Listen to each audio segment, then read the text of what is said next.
بہت مشکل ہو گیا ہے کیونکہ تحریک انصاف نے بھی زبردست اپنے کارڈز اب تک کھیلے ہیں.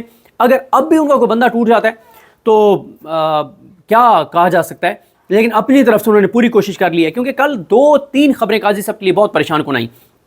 پہلی قاضی صاحب کے لیے پریشان کن خبر یہ آئی کہ مولانا فضل الرحمان نے انکار کر دیا. مولانا کے انکار کے بعد 8 MNAs حکومت کے پاس, جو انہوں نے اپنی فگر بنایا ہوا تھا, اپنے نمبر گیم پوری کی ہوئی تھی, 8 بندے قومی اسمبلی میں کم ہو گئے حکومت کے پاس, 5 سینٹ پہ کم ہو گئے. مولانا صاحب کی جماعت میں سے ایک سینیٹر جو بلوچستان سے ہیں, مجھے نام ان کا یاد نہیں ہے, ان کے بارے میں یہ ہے کہ وہ تو ٹوٹ چکے ہیں مولانا صاحب کی جماعت سے, وہ حکومت کے ساتھ جائیں گے. اور ادھر قومی اسمبلی سے نور عالم خان صاحب کے بارے میں نون لیگ کہتی ہے کہ وہ تو مولانا صاحب کے ساتھ نہیں ہیں, وہ نون لیگ کے ساتھ ہیں, وہ شریف خاندان کے ساتھ ہیں, وہ اس نظام کے ساتھ ہیں, اور ان کو مینیج کر کے دے دیا گیا ہے, وہ تو ووٹ سب سے پہلے آ کے ڈالیں گے نور عالم خان صاحب کے بارے میں حکومت یہ دعویٰ کرتی ہے.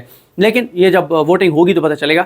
تو اس طرح سے کل مولانا کے ووٹ ٹوٹ گئے, یعنی انکار ہو گیا قاضی صاحب کو کہ وہ, حالانکہ قاضی صاحب نے مولانا صاحب کے ساتھ جو سب سے بڑا وہ کیا تھا, مبارک ثانی کیس میں مولانا صاحب کو دعوت دے کے بلایا, پھر اپنے سیکٹری کے ذریعے مولانا صاحب کو گاڑی سے اترتے ہی ریسیو کروایا, پھر مولانا صاحب کو کمرہ عدالت میں اتنا پروٹوکول دیا قاضی صاحب نے, یہاں تک کہا کہ مولانا صاحب آپ کو پتہ ہے آپ کے والد کا بھی ذکر ہے ججمنٹ میں. مولانا صاحب آپ کو پتہ ہے کہ آپ کے والد, جب میرے والد کی ڈیتھ ہوئی تھی تو آپ کے والد صاحب جو ہے وہ میری والدہ کے پاس تعزیت کے لیے آئے تھے. پھر اسی طرح سے ہر ایک کے ساتھ جو ہے نا وہ رشتہ داری اور تعلقات نکالے قاضی صاحب نے. اور مطلب وہ کیونکہ ایک بلینڈر کار بیٹھے تھے مبارک ثانی کیس میں, اس بلینڈر کو چھپانا تھا, تو اس کے لیے سارے علماء کے ساتھ جو ہے نا وہ کسی کے ساتھ کوئی تعلق تو کسی کے ساتھ کوئی تعلق, تو یہ ساری چیزیں نکالتے رہے. مطلب شاہ احمد نورانی صاحب کے بارے میں کہتے ہیں ہاں ان کے پاس میں وہ فلاں مسجد میں گیا تھا, اور اچھا آپ وہ مفتی شیر خان صاحب کو کہتے ہیں, بھیرا والے جو ہیں مفتی شیر خان صاحب بڑی پیاری شخصیت ہیں, ان کو کہتے ہیں, انہوں نے کہا میں عمرے سے آیا ہوں, تو میں وہاں پہ سدیس صاحب جو ہے وہ جماعت کروا رہے تھے, تو نماز کے دوران میرے ذہن میں ایک شعر آیا اور وہ انہوں نے وہ اقبال کا شعر وہ پڑھا. اچھا سدیس صاحب اب بھی ہیں, میں نے 40 سال کی عمر میں حج کیا تھا, تو میں وہاں پہ ان کے پیچھے میں نماز پڑھی ہر ایک کے ساتھ. ایک مفتی صاحب کو کہتے ہیں, انہوں نے کہا جی میں کوئی انہوں نے مسجد بتائی KPK کی, پشاور کی کوئی بڑی معروف مسجد ہے بہت پرانی, تو کہتے ہیں ہاں وہ اس کے ساتھ ایک فلاں چوک ہے, وہاں میرے والد صاحب نے خطاب کیا تھا, اور میرے والد صاحب کہتے ہیں کہ میری زندگی کا بیسٹ خطاب وہ تھا کہ جب میں گیا تھا میں نے خطاب کرنا شروع کیا تو لوگ قائد اعظم کے خلاف یا پتہ نہیں پاکستان بننے کے خلاف تقریریں کر رہے تھے, جب میرا خطاب ختم ہوا تو زندہ باد کے نعرے لگ رہے تھے اور لوگ حمایت میں کھڑے ہو گئے, اس طرح کی باتیں. تو اس کے بعد قاضی صاحب نے مولانا صاحب کو چیمبر میں بلایا اور ان کو کہا آپ فیصلہ لکھ دیں, جو فیصلہ آپ لکھ دیں گے ہم دستخط کر دیں گے اور کوئی مسئلہ نہیں, کیونکہ اس میں بھی دستخطی جج جو ہے ان کے ساتھ بیٹھے ہوئے تھے, جن میں سے ایک امین الدین خان صاحب تھے. تو اب قاضی صاحب جو ہیں انہوں نے قاضی صاحب نے یہ سارا کچھ کر لیا, لیکن مولانا نے بھی انکار کر دیا. دوسرا 2 لوگ جو حکومت دعویٰ کر رہی تھی کہ انہوں نے مینیج کیا ہوا ہے تحریک انصاف کی, وہ دونوں چودھری الیاس صاحب اور عادل بازئی, ان کے حوالے سے ریفرنس بھیج دیا, تو یہ بھی واضح ہو گیا کہ وہ 2 بھی ٹوٹ گئے. تو اس سے بڑی کیا خطرناک خبر ہو سکتی ہے کہ جو بندے PTI کے توڑے ہوئے تھے ان میں سے بھی 2 ٹوٹ گئے ہیں. پھر اسی طرح سے کل ججز کا ایک اجلاس بھی ہوا ہے جس کی ابھی تک تفصیلات سامنے نہیں آئیں. وہ ہنگامی اجلاس میں کیا ہوا ہے, 8 جج تھے, 10 تھے, 12 تھے, کیا تھا وہ بھی خبر آئی. تو قاضی صاحب کو اب اگر تو یہ قاضی صاحب دیکھیں, قاضی صاحب کا مسئلہ یہ ہے, قاضی صاحب جو ہے وہ جھوٹ بھی بہت زیادہ بولتے ہیں, بہت غلط بیانیاں کرتے ہیں. تو یہ ایک اور جھوٹ بھی ہو سکتا ہے, کیونکہ اس سے پہلے آپ دیکھیں نا کل انہوں نے ایک بہت بڑا جھوٹ بولا, اتنا بڑا جھوٹ بولا کہ ایک قاضی کو جس نے قرآن مجید پہ حلف دیا ہوا ہو, جو اللہ نے اس کو اتنے بڑے منصب پہ بٹھایا ہوا ہو, وہ اتنے بڑے منصب پر بیٹھا ہو جو لوگوں کی زندگی اور موت کے فیصلے کرے اور جو سب سے زیادہ دعوے کرے. جب قاضی صاحب نے نا اسلامی نظریاتی کونسل والوں سے ملاقات کی چیمبر میں, انہیں کہتے ہیں آپ مجھے بتائیں پاکستان کی 77 سالہ تاریخ میں کوئی ایسا چیف جسٹس آیا ہے جو قرآن مجید کے اور اپنا احادیث کے اتنے حوالے دیتا ہوں اپنے فیصلوں میں جتنے میں دیتا ہوں. یہ کوئی بات ہے کہ آپ اپنی زبان سے ہی بات کر رہے ہیں, آپ ریاکاری اور آپ دین کی آڑ میں یہ چیزیں فیور لینا چاہ رہے ہیں. اور آپ بھائی ہاں اگر قاضی صاحب قرآن آیات کے حوالہ دیتے ہیں, احادیث کا حوالہ دیتے ہیں, شریعت کے حوالے دیتے ہیں, اسلامی حوالے دیتے ہیں, تو ہم لوگ تعریف کریں, یہ کوئی اور تعریف کرے کہ یار قاضی صاحب کی کیا بات ہے. یہ کیا کہ اگر ایک بندہ 5 وقت کی نماز پڑھتا ہے تو وہ کہے اور بتاؤ نا کتنے لوگ آ کر 5 وقت کی نماز پڑھتے ہیں, بتاؤ نا کتنے لوگ مسجدوں میں جاتے ہیں, میں تو 5 وقت مسجد میں جاتا ہوں. یہ کوئی بات ہے؟ کوئی بندہ اپنے منہ سے ہی اپنی زبان سے بات کر سکتا ہے؟ کوئی کسی بندے میں اگر عقل ہو, تھوڑی سی اس کے اندر شعور ہو, وہ بندہ ہی بات کر سکتا ہے کہ آپ کہہ رہے ہیں کہ میں سب سے زیادہ قرآن آیات کے حوالے دیتا ہوں. یہ کوئی بات بتانے والی ہے؟ تو آپ یہ ساری باتیں جو ہیں وہ کرتے ہیں. اچھا, اور جھوٹ آپ نے کیا بولا؟ آپ نے کل کہا مجھے تو نہیں پتا یہ آئینی ترمیم شرمیم کا, کوئی خدا کا تھوڑا سا تو خوف کر لیں قاضی صاحب. ایک جوڈیشل کمیشن کے اجلاس میں 3-4 ماہ پہلے اجلاس شروع ہوا، ساتھ ہی انہوں نے کہا، اعظم علی طرح نے، وزیر قانون نے، کہ ہم ایک جوڈیشل پیکیج لا رہے ہیں، ہم ایک آئینی ترمیم لا رہے ہیں، ساتھ ہی آپ نے اجلاس ختم کر دیا. منٹس میں لکھا ہوا ہے، میٹنگ منٹس میں لکھا ہوا ہے کہ اس وجہ سے ہم نے اجلاس مؤخر کر دیا. پھر آپ نے 3-4 ماہ بعد اجلاس کیا، اس سے منی بختہ صاحب واک آؤٹ کر گئے. کیوں؟ منی بختہ صاحب نے کہا بلائیں، کہاں ہے وزیر قانون؟ اس نے کہا تھا کہ وہ آئینی ترمیم لا رہے ہیں. کیا آئینی ترمیم لا رہے ہیں؟ آپ بتائیں نا کیا ہوا اس کے اوپر.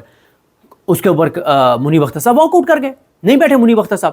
پھر قاضی صاحب نے اتنا بڑا یہ جھوٹ اور غلط بیانی کی کہ مجھے تو پتہ ہی نہیں ہے کہ کوئی آئینی ترمیم آ رہی ہے. مطلب اس سے زیادہ جھوٹ کیا ہو سکتا ہے کہ آپ نے صحافیوں سے یہ اڈھاک ججز یا پتہ نہیں، جس دن یہ 9 سپٹمبر فل کورٹ کا تھی، عدالتی سال کا آغاز تھا، ادھر صحافیوں کو انہوں نے کہا کہ میں ایکسٹینشن نہیں لوں گا. صحافیوں نے چلا دیا کہ قاضی فائزہ کا ایکسٹینشن لینے سے انکار.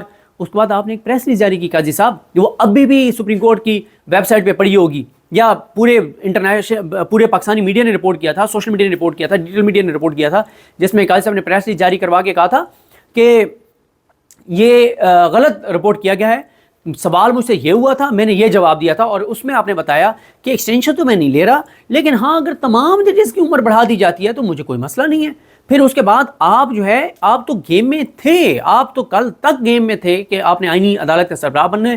آج آپ کو جب نظر آیا کہ حکومت کے پاس نمبر گیم پورا نہیں ہو رہا، آپ کو نظر آ رہا ہے کہ پی ٹی آئی نے ماحول بنا دیا، پی ٹی آئی سڑکوں پر نکل آئی ہے، کام پہ ٹانگ گئی ہیں، تو آپ جو ہے، اور پھر اعظم علی طرح سے آپ نے ملاقات کی. اعظم علی طرح نے خود بتایا کہ وہ آپ سے ملے. اعظم علی طرح نے ٹی وی پہ بتایا ہوا ہے کہ وہ آپ سے ملے اور یہ بات ہوئی. رانا سنولا نے ٹی وی پہ بتایا ہوا ہے کہ آپ کے ساتھ ملاقات ہوئی.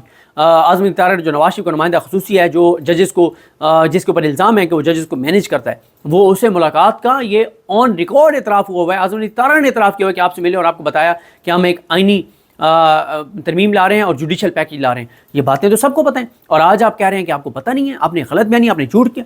تو یہ جھوٹ پہلے بھی قاضی صاحب نے کہیں بولے، یہ بھی ایک جھوٹ ہو سکتا ہے، غلط بیانی ہو سکتی ہے قاضی صاحب کی. لیکن اگر یہ قاضی صاحب جو ہے وہ کہہ رہے ہیں تو اس کا مطلب یہ ہے کہ ان کا کوئی پس پردہ پھر شاید رابطہ ہوا ہے اور ان کو بتایا گیا ہے کہ سر نمبر گیم آپ کے لیے پوری نہیں ہو رہی. تو پھر قاضی صاحب کو یہ نظر آ رہا ہے کہ انگور کھٹے ہیں، تو کیونکہ انگور کھٹے ہیں تو اس لیے قاضی صاحب یہ بات کرنے جا رہے ہوں. اگر تو یہ بات ہے اور قاضی صاحب کو کمیونیکیٹ ہو گیا ہے کہ آئینی ترمیم نہیں ہو پا رہی، اگر تو یہ ہے، تو پھر قاضی صاحب لیٹر بھی لکھ سکتے ہیں. اور قاضی صاحب لیٹر لکھ کے کہہ سکتے ہیں کہ کیس کے دوران یہ ہمارے سامنے بات آئی اور کہ اخبارات میں لگا ہوا ہے، پھر ہم نے اخبارات دیکھی تو ان میں لگا ہوا تھا، تو یہ میرے نوٹس میں بات آئی ہے اور یہ میں نے میڈیا پہ پڑھی ہے، فلانے اخبار میں پڑھی ہے، تو میں آپ کو لیٹر لکھ کے یہ بتا رہا ہوں کہ میں آئینی عدالت کا سربراہ بننے کے لیے انٹرسٹیڈ نہیں ہوں اور میں نہیں بنوں گا آئینی عدالت کا سربراہ. اس کی وجہ وہی ہوگی کہ انگور کھٹے ہیں.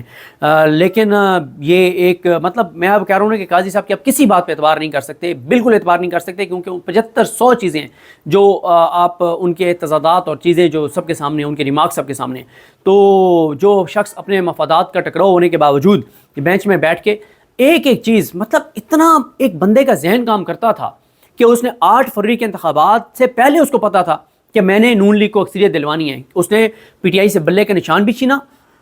اس نے جو یہ کیا کہتے ہیں ان کو، بیوروکریٹس، ان کو جو آر او لگایا تھا الیکشن کمیشن نے، ان کو سسپینڈ کر دیا تھا لاہور کورٹ نے، وہ آرڈر بھی انہوں نے چیلنج خود کروایا. جمعے والے دن بلا کے الیکشن کمشنر کو، رات کو انہوں نے جانا تھا اور ایئرپورٹ پہ دستخط کیے اس آرڈر کے اوپر.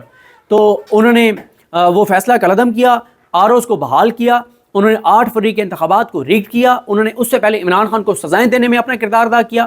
انہوں نے عمران خان کے کیسز نہیں لگائے، انہوں نے لیول پلینگ فیلڈ نہیں دی، انہوں نے جبری گمشدگیوں پہ کوئی بات نہیں کی. اس کے بعد صرف اتنا نہیں کیا، جب الیکشن ہو گئے تو الیکشن ٹریبونلز جنہوں نے 180 دن میں فیصلہ کرنا تھا 30 اگست تک، ان کو 4 جولائی کو کام سے روک دیا اور 235 دن بعد فیصلہ دیا. اور فیصلہ بھی کیا دیا کہ 4 ریٹائرڈ جج لگیں گے، 4 وہ جج لگیں گے جو نام پہلے سے الیکشن کمیشن نے منظور کیے ہوئے ہیں. اور کوئی ڈائریکشن نہیں دی کہ 180 دن کیونکہ گزر گئے تو اب 1 مہینے میں فیصلہ کریں، کوئی ایسی بات نہیں کی. پھر ری کاؤنٹ کے نام پہ 4-5 سیٹیں نون لیگ کو دے دی. الیکشن کمیشن کو سپورٹ کیا جس نے دھاندلی کے ذریعے ضمنی انتخابات اور ساری سیٹیں جو ہے وہ نون لیگ کو دیں. پھر عامر فاروق صاحب جنہوں نے 3 سیٹیں نون لیگ کی نہ جائیں، انہوں نے طارق محمود جہانگیری صاحب کو کام نہیں کرنے دیا اور انہوں نے سسپینڈ کر کے رکھا ان کے ٹربیونل کو. تو یہ ساری چیزیں جو ہیں وہ نظر آ رہی ہیں. مخصوص نشستوں میں بھی قاضی صاحب نے جو ہے وہ اتنی سیٹیں نون لیگ اور پیپلز پارٹی کو دے دی تھی کہ جتنی سیٹوں سے ان کے لیے آئینی ترمیم ہو جاتی. تو لہٰذا قاضی صاحب اگر تو یہ ہے تو پھر وہ لیٹر بھی لکھیں گے. اس کا مطلب یہ ہے کہ پھر انگور کھٹے ہیں.